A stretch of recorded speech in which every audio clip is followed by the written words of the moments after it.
Next up, it's my pleasure to introduce Sam Chamberlain from FLYR to talk to us about what we are calling Goodbye PSS, Hello Offer and Order, ushering in a new golden age of travel experiences.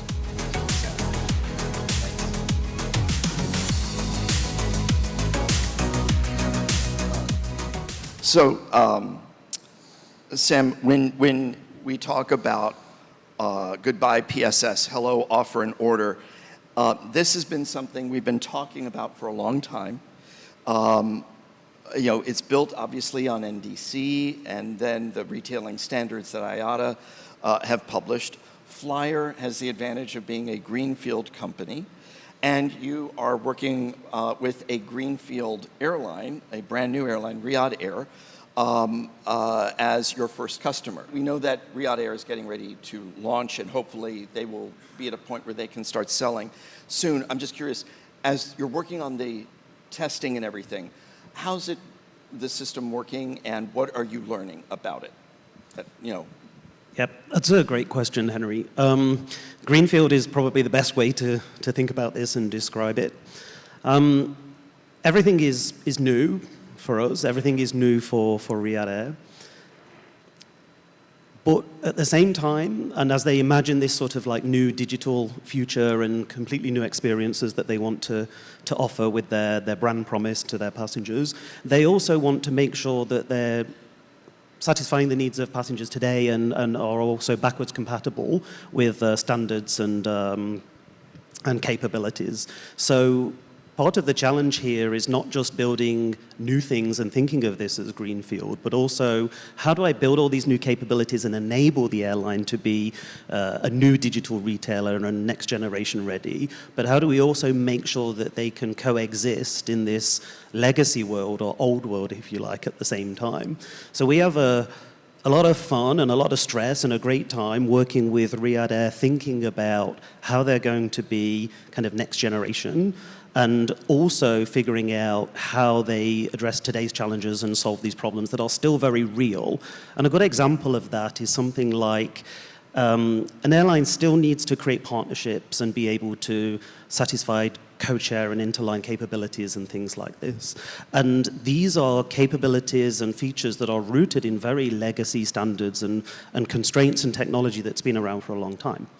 And we have to make sure that as we build these greenfield capabilities and we build new things for them, that we're also solving this problem of, can I create an itinerary and sell airfare that is connecting with a partner and has a co-share element to it? So solving these things at the same time is very interesting, is very challenging, but shifting an airline to be able to only operate in this new world is something that's taking all our attention and that Riyadh is getting ready to take advantage of. Right.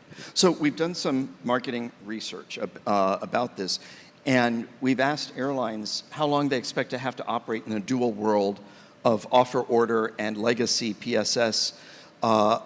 They expect that they may have to live in this world for nearly a dozen years after they go to offer order. And, again, not everybody is going to adopt offer and order at the same time. Again, the research we're doing shows there's still a lot of ambivalence among airlines about this. There's a lot of uncertainty, in part because there's still lack of clarity on the benefits of what this will offer, no pun intended. So I'm curious, as you're talking with airlines, what are the conversations you're hearing from them? What are the concerns airlines are sharing? And how are you managing those concerns? How do you say, oh, no, this is going to be much better than you think? Yeah, that's a great question. There's two things kind of at the top of my mind that come up again and again, and we hear from airlines again and again. They are absolutely desperate to take advantage of this idea of next generation digital retailing. So they want to go away from only being able to sell airfare components, and airlines have already gone away from that by being able to add on things like a hotel booking or a car rental, but in an arguably very clumsy way that's very, very difficult to do. So they're very desperate and eager to be able to sell anything non-air content, to sell it on their terms, to offer new guest experiences to passengers. But there has been a lot of anxiety around how do we make sure that we can still operate like the way that we operate today, and that we don't break anything on that journey? And a good example of that is, you said, I think, 12 years that you've seen research that suggests that the legacy kind of standards and constraints might be in place. I hear sometimes 10 years, sometimes I hear 20 years. The reality is that you're going to have to operate in both an old world and a new world for a long time still.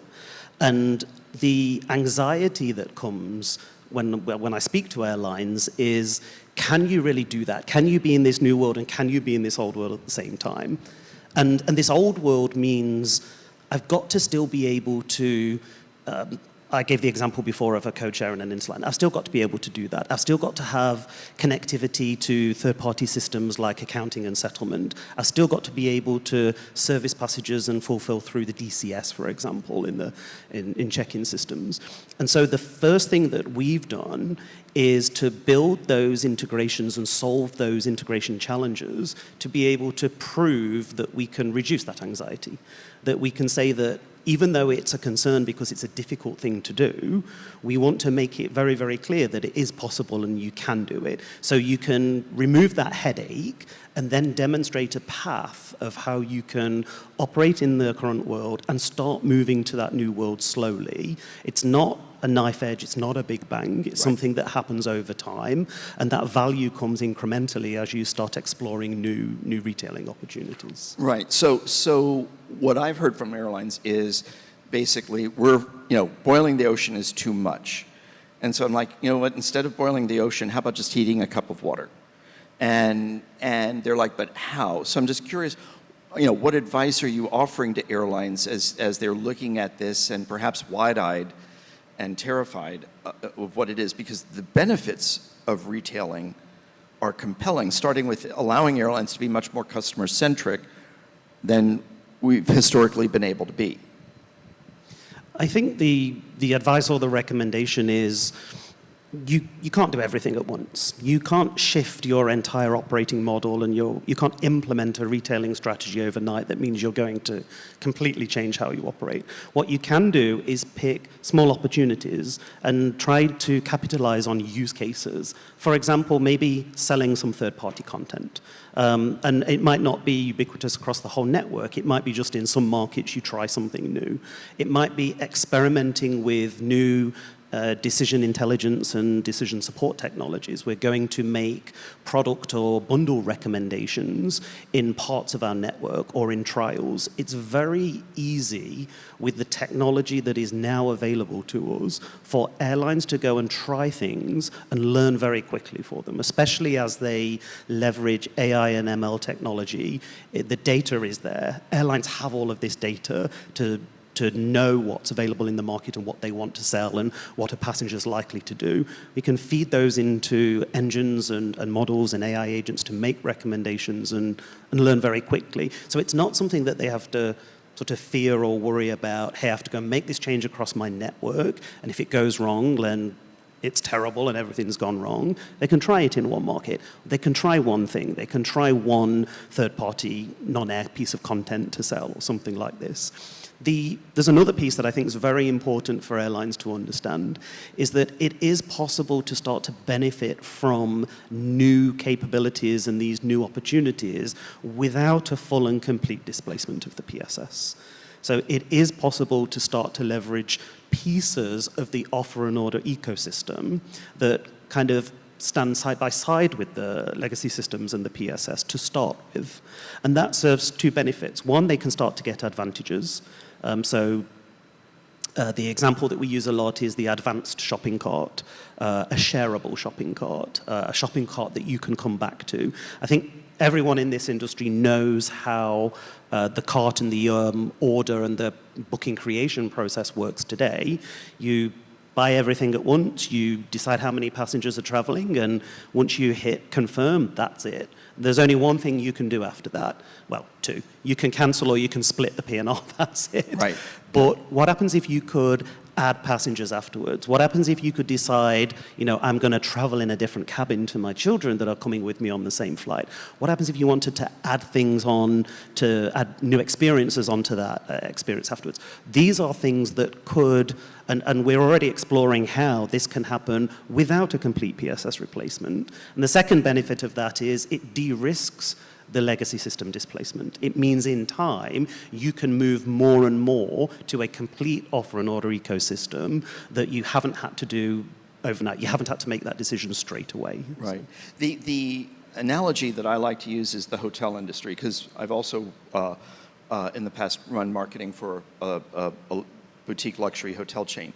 And what's great there is when you make the reservation, that's the beginning. It's not the beginning, middle, and end. And so as an example, after Singapore, I'm going to Laos, and the hotel I'm staying at said, would you like to add a transfer? And it was easy to do that. I ticked the appropriate field on the website, got a confirmation back. So they build the folio, and that's what they call it in the hotel world. And I think that offer and order allows airlines to create our version of what a folio will be. You start with maybe the basic reservation, but then you decide you want to add the meal, or add the insurance, or the lodging, or whatever it is that the airline has on offer.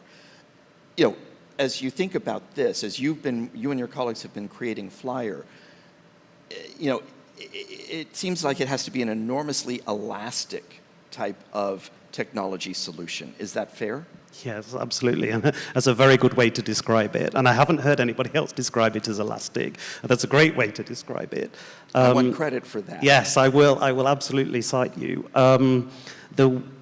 The other way to kind of look at that or make an analogy is that today's world, or the legacy world, the PSS and all those systems in place are built around the construct of a flight. So a flight is what you can retail, a flight is what you can sell. Now, over time, of course, additional components like ancillaries and seat selection and baggage and Wi-Fi and things like this have been added, but all in the context of a flight. And the key thing with offer and order and building these new capabilities is that there's no such thing as just a flight. There is a product. There is something that you are going to establish as an offering, and it might be a flight, or it might be something else. And so we don't think about passengers and flights as we're building the technology and the software. We think about products and product IDs and guests or consumers of these products. And that helps make it elastic. That helps make it more future-proof, because we build it in such a way and we generalize in such a way data models that mean anything that you can come up with as a product offering, third-party non-air content, anything, can be built and retailed in this ecosystem. You don't have to build something new. You don't have to go and reinvent the wheel each time. So it makes it very, very easy to be scalable and expandable and elastic in the future. What I think I hear you saying also is this allows airlines to focus on experiences. And we heard, this morning, AJ and Julia and Richard talking about experiences in different ways. Alok just spoke about this with Air India Express. Airlines, I think, need to create or be able to offer experiences to help distinguish themselves from their competitors. So it seems like FLYR can help the airline do that. Is that fair? Yeah, absolutely. The airlines have been constrained. They've been handcuffed for a long time. They've watched adjacent industries and maybe even completely different industries kind of evolve into very, very advanced retailers where their operating model, their business model, their ethos and their strategy really shifts into an experience for their customer or their guest. And airlines haven't been able to do that because the technology's not allowed it. And they've become impatient, quite rightly so. They've now got to the point where they can't wait any longer. And this is a very interesting story with Riyadh, because what a time to start a new airline and not have to take or be forced to use technology that has got all of these constraints and handcuffs of the past. And that's what makes this story so interesting. But the ability to actually be able to go and do all of these things means they can now shift their focus to what is my passenger experience going to look like? What is my guest, and how am I going to now focus on the customer and offer something completely new? And I think what's going to be very, very interesting as we go forward now, when Riyadh starts selling and starts flying, is the whole world is going to be looking at them to say, what kind of experience are you now creating that is nothing like what has happened in the past? What kind of products are you going to sell? What are you going to retail? How are you going to bring back the golden age of travel? How are you going to reduce anxiety? How are you going to put everything in the passenger or the guest's hands that means everything is on their terms? They can service, they can buy, they can meet on their digital preferred devices and things like this. Everyone's going to be watching to see what they do, to start to see how they can also offer a better experience to their guests. Yeah, it's as an analyst, it's certainly something I'm looking forward to seeing as well as a traveler, because right now when you think about it, the airline customer experience is limited either to the digital experience, which is just the front end, or what happens on board. And now we're at a point where this will be much more comprehensive, much more holistic. Yeah, and really starts to pull out that kind of passenger journey way before travel. What is the airport experience? What happens even before the airport experience? What happens on trip? What happens when things go wrong? Improving the experience is about making it so there is no anxiety around what happens when things go wrong. And that can be way before and way after your actual flight. Right. And speaking of anxiety, that was blinking red numbers at us. We've gone a little bit over, but Sam, thank you very much for sharing all the updates on FLYR. Very, very informative. Thanks, Henry.